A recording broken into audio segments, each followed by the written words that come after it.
Happy Lord's Day everyone! Welcome to our online worship celebration. Sa araw pong ito, ihanda po natin ang mga sarili dahil alam ko na sa ating pagpupuri at pagsamba sa ating Panginoon, ang kanyang presensya, ang kagalingan, ang biyaya at ang lahat ng bagay na kaya niyang ipagkaloob sa atin ay dadaloy po sa ating mga buhay. Tayo po ay umawit sa ating Panginoon. Aming inaangkin, puso'y nasasabing, sama-sama namin dadamhin.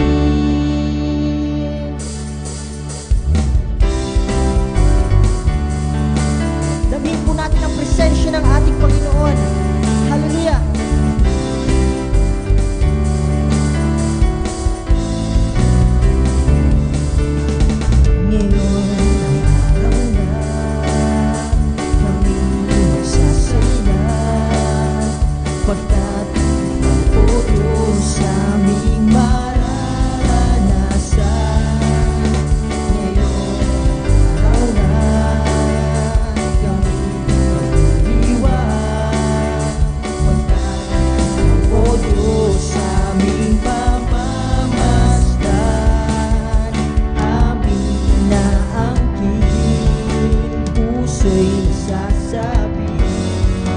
Sama-sama namin dadamhin.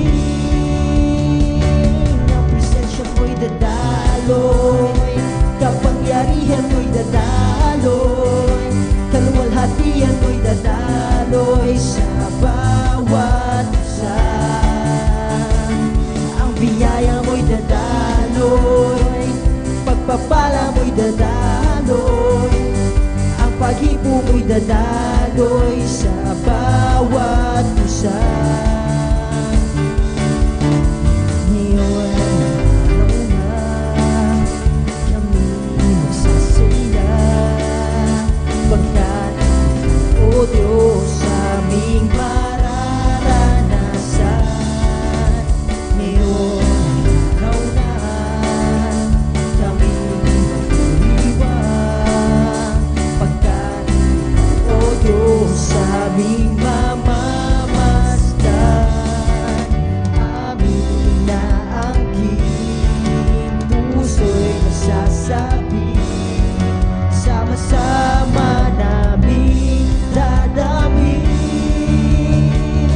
Ang presensya mo'y dadaloy, kapangyarihan mo'y dadaloy, kaluwalhatian mo'y dadaloy sa bawat isa. Kagalingan mo, kagalingan mo'y dadaloy, kagalakan ay dadaloy, kalayaan ay dadaloy sa bawat isa. Ang presensya ng Panginoon, ang presensya mo'y dadaloy, kapangyarihan mo'y dadaloy, kaluwalhatian mo'y dadaloy sa bawat isa.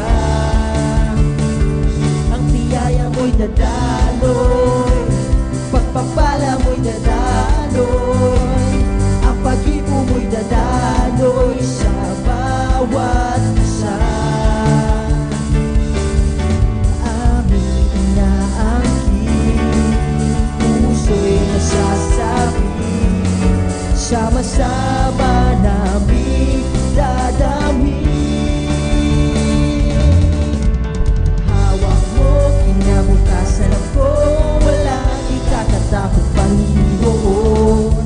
Hawak mo, kinabukasan ko, walang ikakatakot, Panginoon. Hawak mo, kinabukasan ko, walang ikakatakot, Panginoon. Hawak mo, kinabukasan ko, walang ikakatakot, Panginoon. Ako'y hawak mo.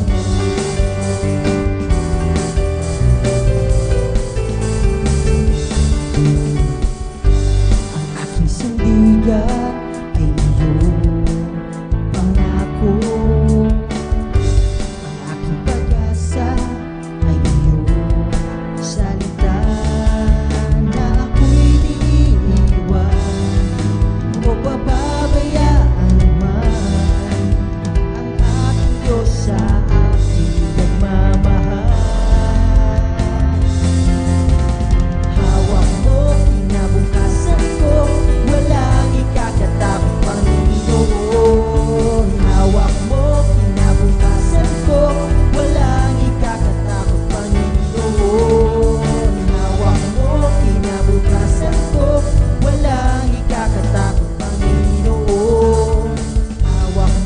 kinabukasan ko, walang ikakatakot, Panginoon.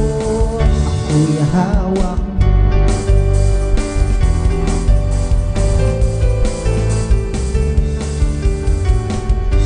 Ang aking sandigan ay iyong pangako. Ang aking pag-asa ay iyong salita, na ako'y di iiwan o pababayaan man. Ang aking Diyos sa aking nagmamahal. Hawak mo kinabukasan ko, walang ikakatakot, Panginoon.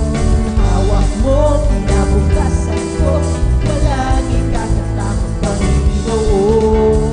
Hawak mo kinabukasan ko, walang ikakatakot, Panginoon.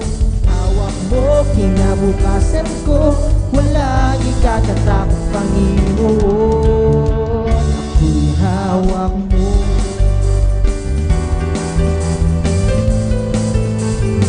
Ako'y hawak mo.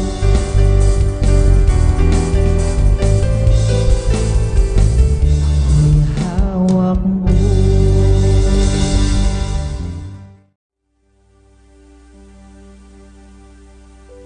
Tayo po ay magpatuloy sa ating pagsamba. Ang pinakalayunin po kung bakit tayo nabubuhay sa mundong ito ay upang purihin at sambahin ang Panginoon na lumikha sa atin. Kaya sa araw na ito, papurihan po natin ang Panginoon at sambahin siya ng awitin na nanggagaling sa ating mga puso.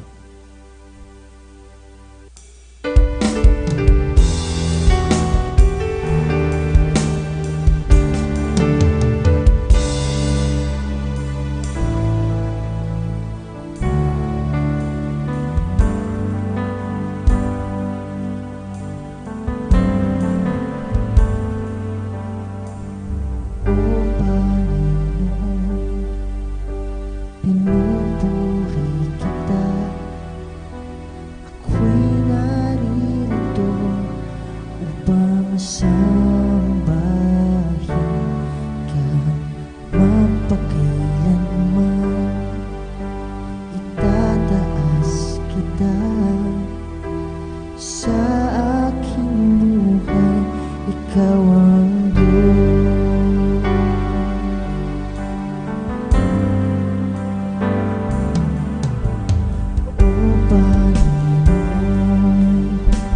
Pinupuri kita,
siyang nais ko. Dadalhin sa puso mo.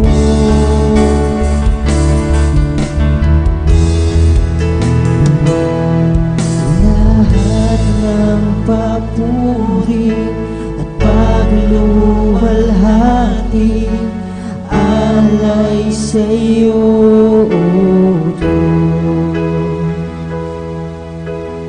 Ang aking puso, ang aking buhay alay sa pagsamba.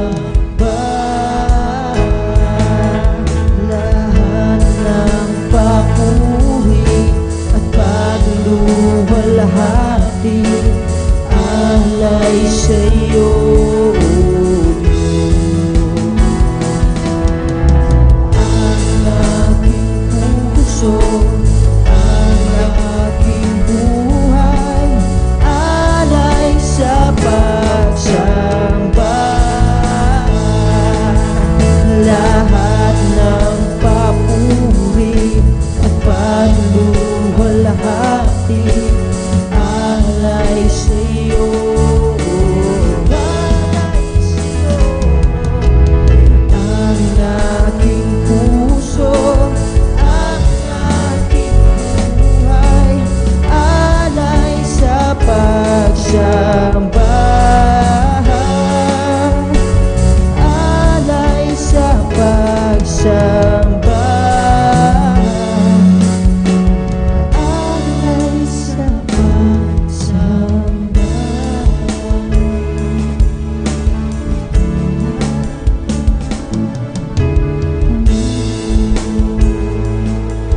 Alay ng pagsamba ang nag-iisa.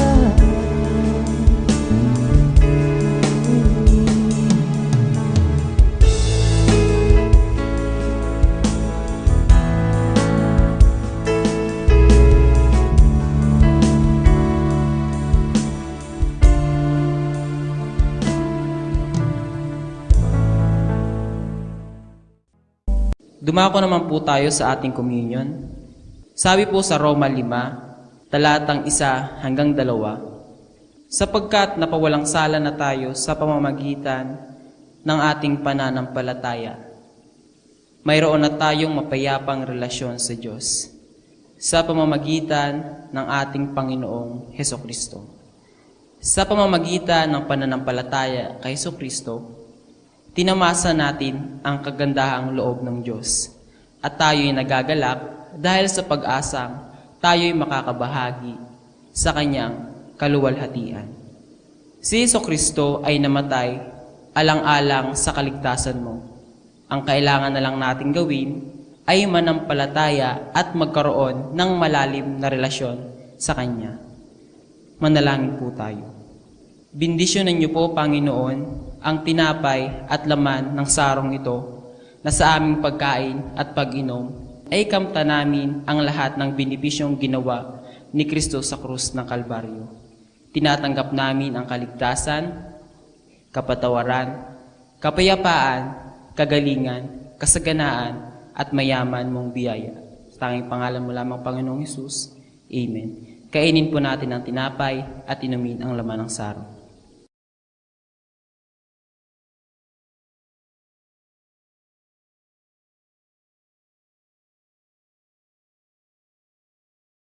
Dumako naman po tayo sa pagbibigay. Sabi po sa pangalawang Korinto, Kabanata 9, talatang 8, magagawa ng Diyos na pasaganahin kayo sa lahat ng bagay at higit pa sa inyong pangangailangan, upang may magamit kayo sa pagkakawang gawa. Kapatid, kung ano ang iyong itinanim, siya rin ang iyong aanihin. At kung nais mo ang maraming pagpapala, damihan mo rin ang iyong pagtatanim. Magbigay ng bukal sa iyong puso, higit pa ang kayang ibigay ng Diyos sa mga taong taos-puso ang pagbibigay, kaya Kanyang pasaganahin at ibigay ang higit pa sa pangangailangan mo. Kaya huwag kang matakot ipagkatiwala sa Kanya. Ang lahat mong kayamanan, kaya niya itong doblehin o triplehin. Magbigay po tayo. Maaari niyo pong ipadala ang inyong mga tithes and offering sa mga accounts na makikita niyo sa inyong mga screen. God bless.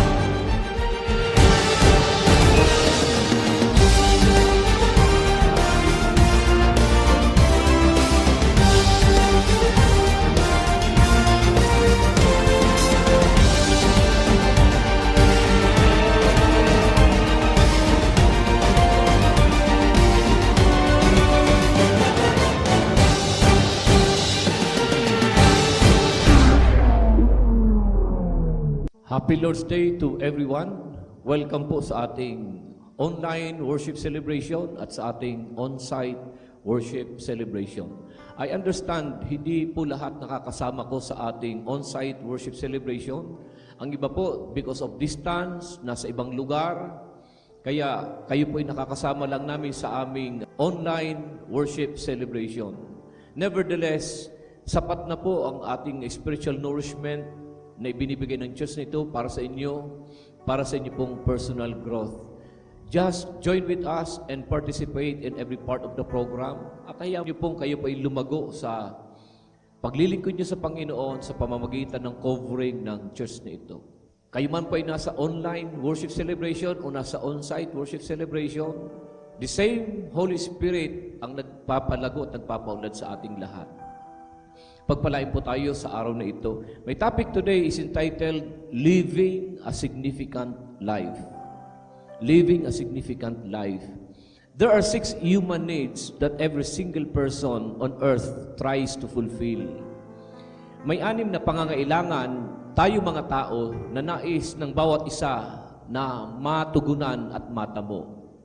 Ano po yung 6 na pangangailangan ng tao? Una is the need to be certain. The need to be certain. Everybody needs security. You want to be sure. Gusto mo makasiguro.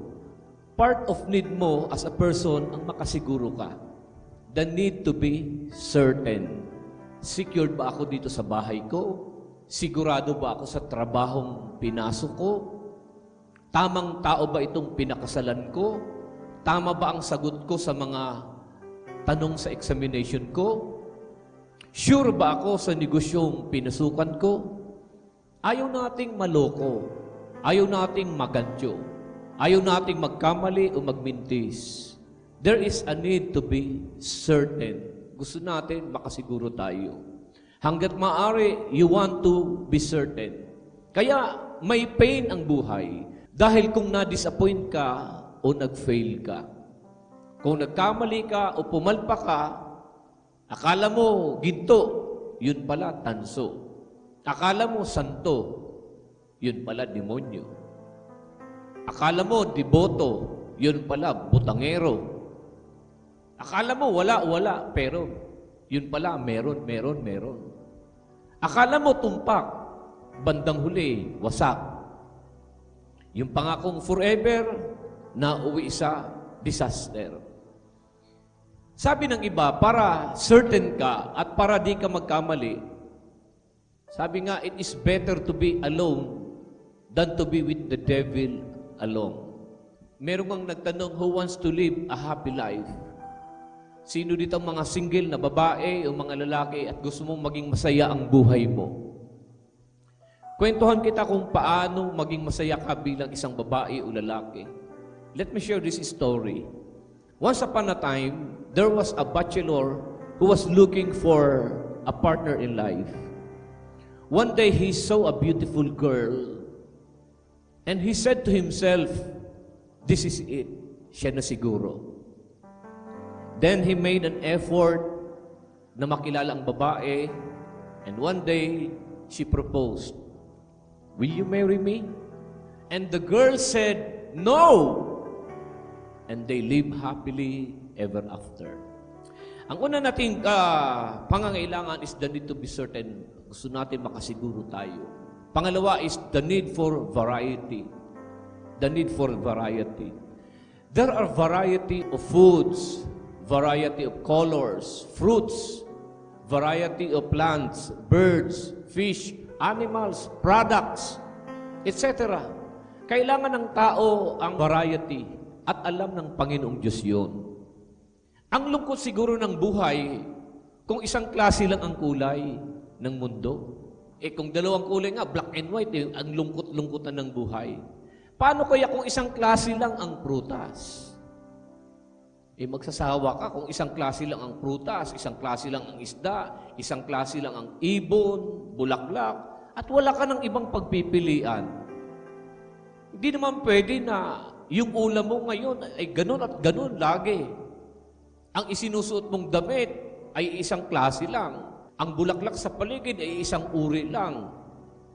O pare-pareho lang ang itsura ng nasa paligid mo. Manage variety. Kaya nga merong iba't ibang klase ng prutas, iba't ibang klase ng halaman, iba't ibang klase ng creation. It's a variety. Iba't ibang klase ng kulay. It's a variety. Pangatlo is the need for connection. No man is an island. No man stands alone. We need connection. We are wired for relationship. And we need to be connected to friends, to a family, to a group of people. Just make it sure that you are connected to the right people. Kasi mayroong mga wrong connections. Be connected to right models. Mga taong magpapakita sa iyo ng magagandang halimbawa na dapat mong tularan sa buhay. Be connected to mentors. Mga taong gusto kang magtagumpay sa buhay. Be connected to right friends. Because wrong friends will bring you to wrong destiny and wrong places. Be connected to right partners who will help you succeed in life.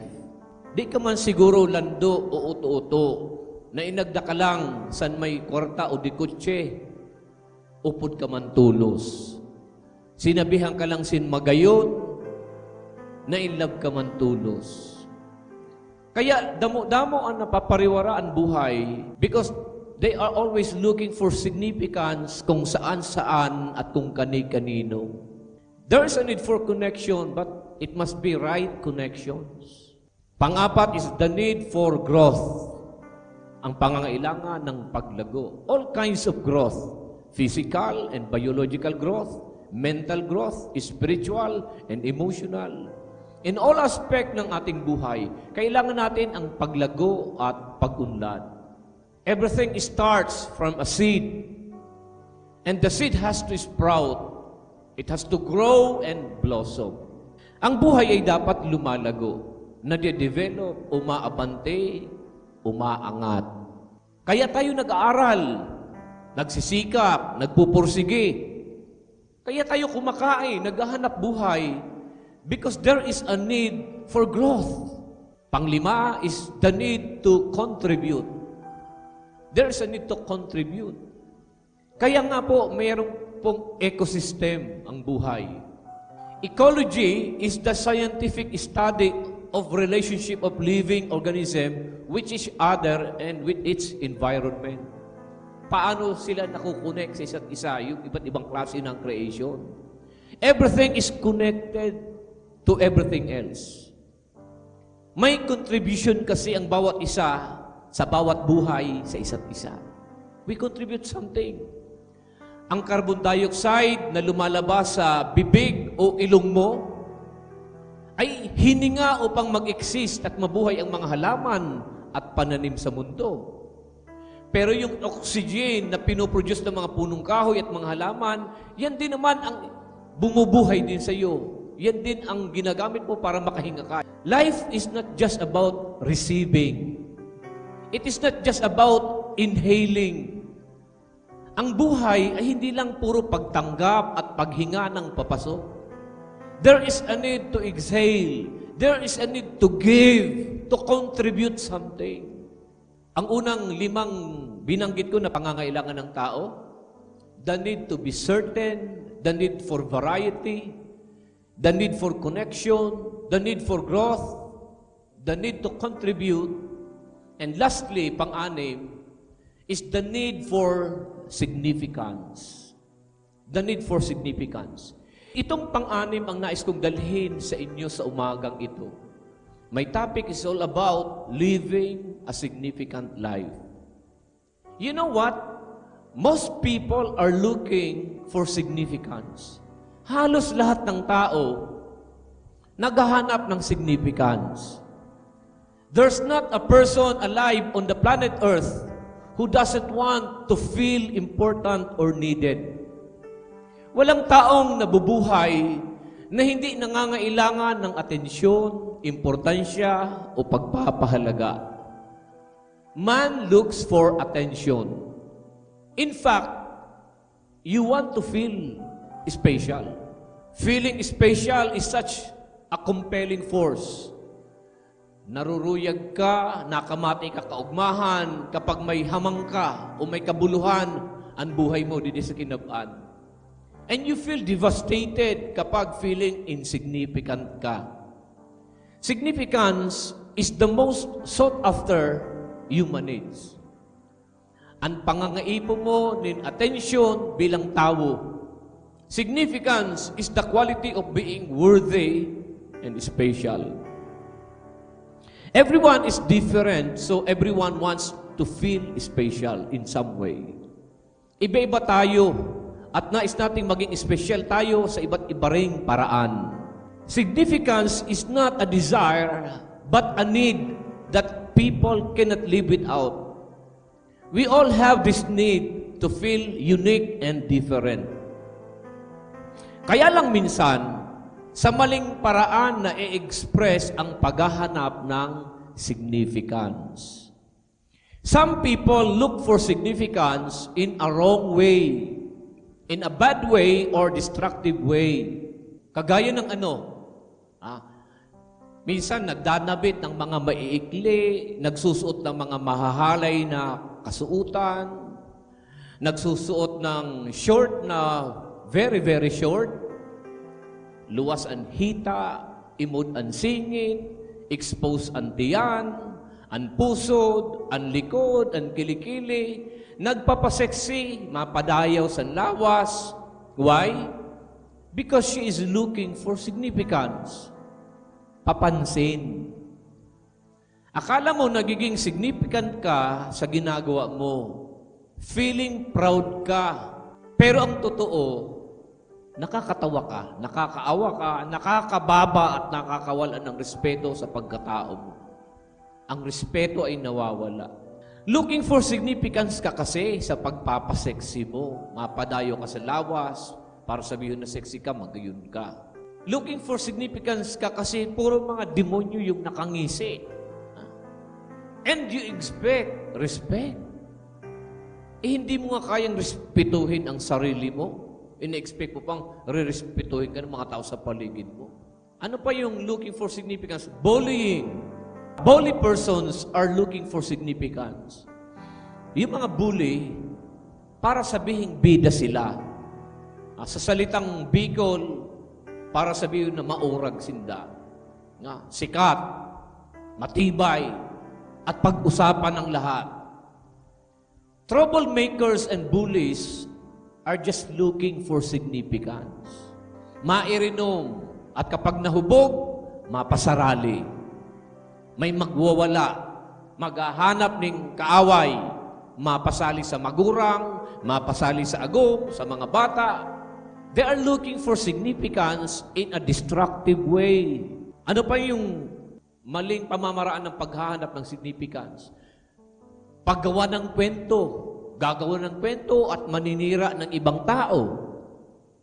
Sisiraan ang kanyang kapwa at siya ang bida.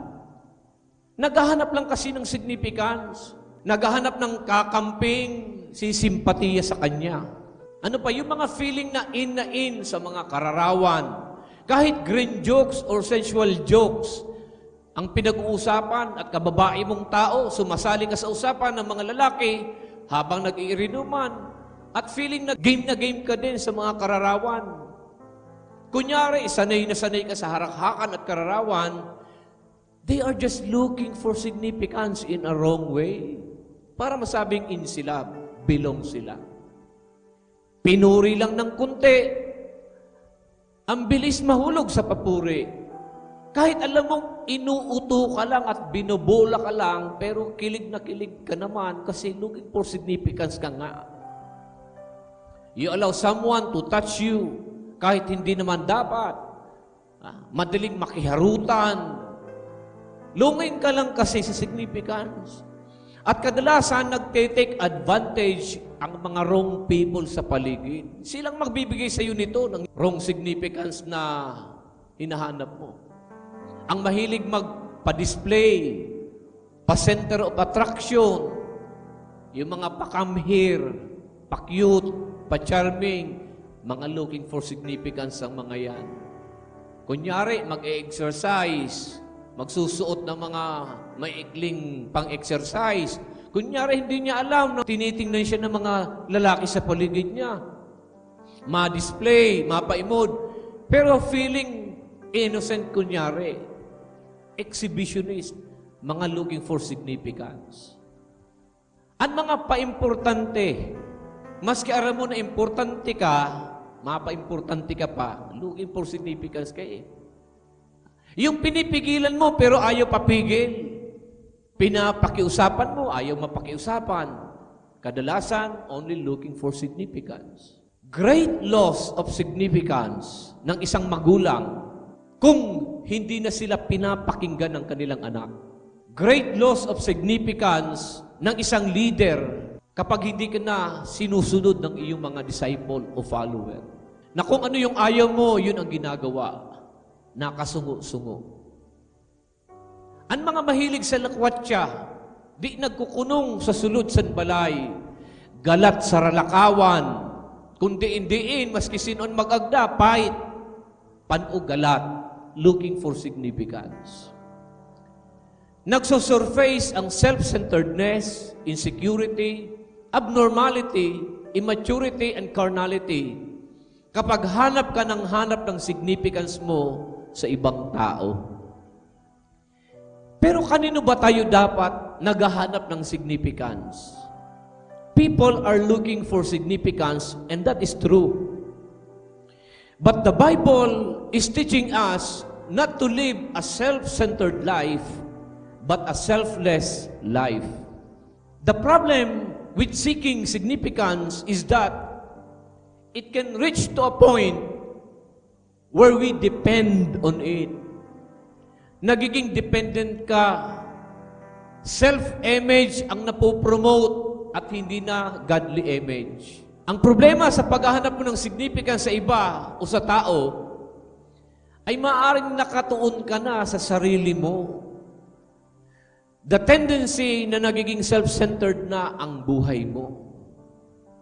Ikaw na ang bida. Insecure ka at ang security mo ay nakadepende sa tao. Laging papuri at appreciation na ng tao ang hanap-hanap mo lagi. Nagiging attention seeker ka na. At maaring mga maling tao ang magbibigay sa iyo ng significance na hinahanap mo. Sabi ng Panginoong Hesukristo, kapag kayo'y nag-aayuno, huwag kayong magmukhang malungkot tulad ng mga mapagkunwari. Hindi sila nag-aayos ng sarili upang mapansin ng mga tao na sila'y nag-aayuno. Tandaan ninyo, tinanggap na nila ang kanilang gantimpala. Sa halip, kapag mag-aayuno ka, maghilamos ka. Lagyan mo ng langis at ayusin mo ang iyong buhok upang huwag mapansin ng mga tao na ikaw ay nag-aayuno. Ang iyong ama na hindi mo nakikita ang tanging makaaalam nito. Siya na nakakakita ng ginagawa mo ng lihim, ang siyang magbibigay ng gantimpala sa iyo. Mateo 6:16 hanggang 18. Papuri at approval ng mga tao ang hinahanap ng mga Pariseo. They were looking for significance from people. Kaya sila ay nagpapakita ng mukhang malungkot kapag nag-aayuno para mapansin lang sila ng mga tao at hangaan sila sa kanilang ginagawa. Sabi ng Panginoon, natanggap na nila ang kanilang gantimpala. Approval ng Diyos ang hanapin natin, kapatid. Atensyon ng Diyos ang i-desire natin, hindi atensyon ng tao. Sabi ni Apostol Pablo, am I now trying to win the approval of human beings or of God? Or am I trying to please people? If I were still trying to please people, I would not be a servant of Christ. Galatians 1:10. Bakit ko sinasabi ito? Dahil ba sa nais kong mapuri ng tao? Hindi. Ang papuri lamang ng Diyos ang tangi kong hinahangad. Sinisikap ko bang magbigay lugod sa tao? Hindi. Kung yan ang talagang hangad ko, hindi na sana ako naging alipin ni Kristo. Sabi ni Apostol Pablo sa Galatia 1:10. You do not need to look for significance from others. Hindi ka dapat ma-insecure. What you need to do is live a significant life. Hindi para magpabida sa iba. Hindi para mag-exhibition sa iba. Kundi para si Kristo ang madakila. Ang Panginoon ang madakila sa buhay mo. The purpose ay hindi para magpasikat, kundi ang Diyos ang maitaas. Kapatid, our security is in God. We do not need to be insecure kasi ang gusto ng Diyos, selfless life at hindi self-centered life. What we need is the approval of God and not the approval of men. Mga kaibigan, mga kapatid, do not look for significance, but rather live a life of significance for the glory of God and not for yourself. How to live a significant life? Paano ba tayo makapamumuhay na significant life ang buhay natin? From the acronym PURSUE. P stands for pursue. Pursue your calling. Ephesians 4:1, as a prisoner for the Lord, then I urge you to live a life worthy of the calling you have received. Kaya't ako na isang bilanggo dahil sa Panginoon ay nakikiusap sa inyo na mamumuhay kayo gaya ng nararapat sa mga tinawag ng Diyos. Kapatid, tinawag ka ng Diyos, live a life that matters to God. Yung buhay na Diyos ang natataas sa buhay mo. Yung buhay na ang Panginoong Diyos ang nadadakila sa pananamit mo, sa pag-uugali mo, sa pagtrato mo sa magulang mo, sa mga taong sinasamahan mo, sa mga lugar na pinupuntahan mo, dapat ang Diyos ang nadadakila. Do what is good and do what is right. Ephesians 2:8, for we are God's workmanship, created in Christ Jesus to do good works. Yung si Lord, ang unang-unang maglalike sa iyo at magtatams up sa iyo, kapatid. P stands for pursue. U stands for understand. Understand your position in Christ. Hindi mo kailangang ma-insecure kung secured ka, kung sino ka kay Kristo. Ang buhay na makabuluhan at may saysay ay nag-uumpisa kung sino ka at kung ano ang kalagayan mo kay Kristo. We can live a significant life because God made us significant. Ang dugong tumigis mula sa ulo ni Kristo hanggang sa kanyang mukha ay sapat na upang sabihin sa iyo na bayad na ang mga kahihiyang ginawa mo nung araw. At meron ka ng mukhang ihaharap sa mundo. I-represent mo ng maayos ang Panginoon sa mga tao. Efeso 1:3, purihin ang Diyos at Ama ng ating Panginoong Hesukristo. Pinagkalooban niya tayo ng lahat ng pagpapalang espiritual at makalangit dahil sa ating pakikipag-isa kay Kristo. He was condemned so we can be forgiven. He was rejected so we can be accepted. Buhay niya sa krus ay winasak upang ikaw at ako ay mabuo. He was hated so we can be loved. Sabi ng kanta, let the weak say I am strong. Let the poor say I am rich. because of what the Lord has done for us. Tingnan mo ang sarili mo kung paano ka tinitingnan ng Panginoong Diyos. Nagbago ang pagtingin ni Gideon sa kanyang sarili nang batiin siya ng Diyos. Kumusta ka, matapang na bayani? Paano ako naging mighty man of valor? Ang pamilya namin ang pinakakulelat sa angkan ni Manase at akong pinakamahina sa aming sambahayan. But God looked at him significantly. Kapatid, hindi ka kulelat, di ka mahina. Matapang na bayani ka kagaya ni Gideon. You have to understand and know your position in God. R stands for recognize. Recognize the value of the church. You were given the privilege to become part of His church. Naparito si Kristo at ipinangaral niya sa lahat ang magandang balita ng kapayapaan sa inyong mga hintil at sa inyong mga Hudyo. At dahil kay Kristo, tayo'y kapwa nakakalapit sa presensya ng Ama sa pamamagitan ng iisang Espiritu. Sa makatwid, hindi na kayo dayuhan o taga-ibang bansa, kundi kababayan na ng mga hinirang ng Diyos at kabilang sa kanyang sambahayan. Efeso 2:17. Tayo ay kabilang na sa sambahayan ng ating Panginoon. You are called not only to believe, but also to belong. Tinawag ka hindi lamang upang manampalataya, kundi ikay mapabilang sa tahanan ng Panginoon, sa church family. You belong to the elect.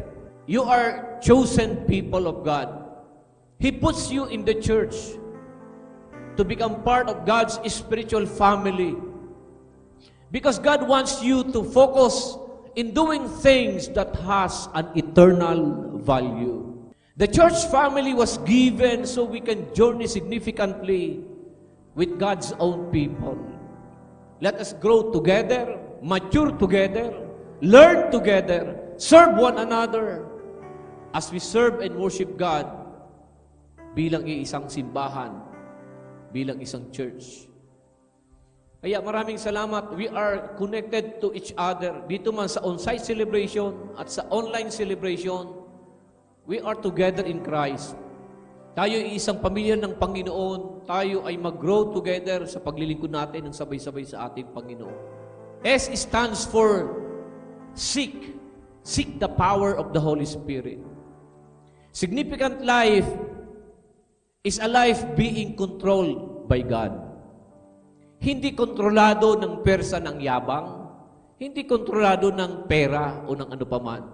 Hindi kontrolado ng alak, ng bisyo. Efeso 5:18, huwag kayong maglalasing sapagkat mauuwi yan sa magalong pamumuhay.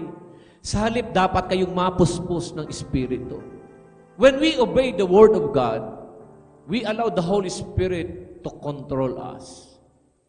Hindi alak, hindi sugal, hindi bisyo, hindi kasalanan, at hindi mga maling tao ang mag-control sa ating buhay. We need to seek the power of the Holy Spirit. Kailangan ang kooperasyon natin sa pagsunod natin sa salita ng Diyos at sa banal na Espiritu. We have to accept and yield to the control of the Holy Spirit. Di natin kayang mamuhay na may significance kung wala ang Holy Spirit sa ating mga buhay. Ang Holy Spirit ang nagko-convict sa atin sa ating mga kasalanan. Ang Holy Spirit ang nagtutulak sa iyong manalangin, mag-join sa online celebration, ang nagbubulong sa iyong magbigay ng iyong tithes and offering. Ang Holy Spirit ang nagsasabi sa iyong magpatawad ka, magpakumbaba ka. Ang Holy Spirit ang nagdadirect sa iyong gawin mo ang tama, sumamba ka. Ang Holy Spirit din ang kikilos upang tumabang ang panlasa mo sa alak. Mawalan ka na ng ganang magsugal. Mawalan ka na ng galang na sumama sa mga wrong people. Seek the power of the Holy Spirit. Seek God. We cannot do it on our own. You stands for unconditionally serve others. unconditionally serve others. Maglingkod ka ng masaya ang kalooban mo na parang sa Panginoon ka naglilingkod at hindi sa tao. Sapagkat alam ninyong gagantimpalaan ng Panginoon ang bawat mabubuting gawa ni numan, maging siya man ay alipin o malaya. Efesos 6, 7 hanggang 8. If you want a significant life, serve others unconditionally. Kung gagawa kayo ng mabuti, gawin ito nang hindi nag-aantay ng kapalit. Give your best na parang sa Panginoon kayo naglilingkod at hindi sa tao. Ang makita mong may mga buhay na nagbabago dahil sa pag-i-invite mo sa kanila. May mga taong nagkakaroon ng direksyon dahil sa pag-share mo ng ebanghelyo sa kanila. Dahil sa paglilingkod na ginagawa mo sa Panginoon. Tamang paglilingkod ang ipadama sa loob ng pamilya at sa iba. Ipadama ang paggalang mo sa iyong magulang. Ipadama ang pagsunod mo bilang isang anak. Ipadama ang tamang pagtrato, tamang pag-aaruga, tamang disiplina sa mga anak, sa loob ng pamilya. Ang respeto at pagpapasakop sa loob ng tahanan. At dalhin mo ang significant na buhay hanggang sa labas ng inyong bahay. And lastly, from the word pursue, yung letter E stands for equip. Equip yourself for battle. When we pursue a significant life, we must equip ourselves for battle.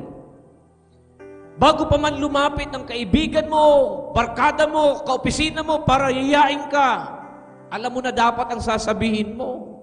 Bago pa man may lumapit sa iyo, nakabarangay mo, kaopisina mo, alam mo na dapat ang sasabihin mo, alam mo na dapat ang gagawin mo. Buo na ang loob mo na hindi mo natatalikuran ang landas na iyong pinili.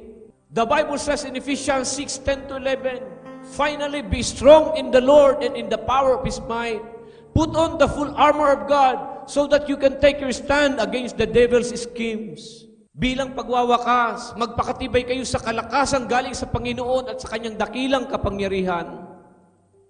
Gamitin niyo ang lahat ng kagamitan at sandatang pandigma na kaloob ng Diyos upang mapaglabanan ninyo ang mga pakana ng diablo. Efesos 6, 10 hanggang 11. Maging matalino at mahusay. Maging matibay sa pagharap sa kaaway. Hindi mo kailangan maging biktima at maging laging talunan. Hindi mo kailangan laging ang nauuto na pirmi ka nalalando.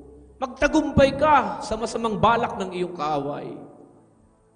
Significant move ang gawin mong talikuran ang masamang nag-iimpluwensya sa iyo. Ang bisyong nagpapalungkot sa pamilya mo. Ang barkadang nagsusuong sa iyo sa gulo. Be equipped in battle. Sarhan ang dapat sarhan. Talikuran ang dapat talikuran. Tanggihan ang dapat tanggihan. Iwanan ang dapat mong iwanan. Tuldukan mo na kapatid ang dapat mong tuldukan. Brethren, let us pursue a significant life. Pursue your calling. Understand your position. Recognize the value of the church. Seek the power of the Holy Spirit. Unconditionally serve others and equip yourself for battle. Keep this in mind. Sabi nga sa isang kasabihan, this life will soon be past. Only what's done for Christ will last. I pray that all of us will experience a life that lasts. A life that matters. A life that counts. A significant life. Huwag nating hanapin ang significance sa iba. Mamuhay tayo na may significant life na ang Diyos ang naitataas. Pagpalain po tayo ng Panginoon sa araw nito, sana po kayo po ay may napulot at natanggap sa mensahe ngayong araw. Palapakan po natin ang Panginoon ng malakas. Sige po, malakas na palakpak para sa ating Panginoon. Magsitayo po tayo, itaas ang ating mga kamay. At ako'y nagdideklara, ang kapayapaan ng Panginoon sa ating lahat, ang panatag na puso, ang matiwasay na pag-iisip, ang masayang kalooban at malakas na pangangatawan, ang pinagpalang buhay at kabuhayan ay dumalay sa iyo sa iyong sambahayan. Pakaingatan ka ng Diyos isang buong darating. at ang kapayapaan niya maghari sa atin. Tanggapin natin lahat ito sa pangalan ng Ama, ng Anak at ng Espiritu Santo. Lahat ay magsabi ng Amen. God bless you. God bless you.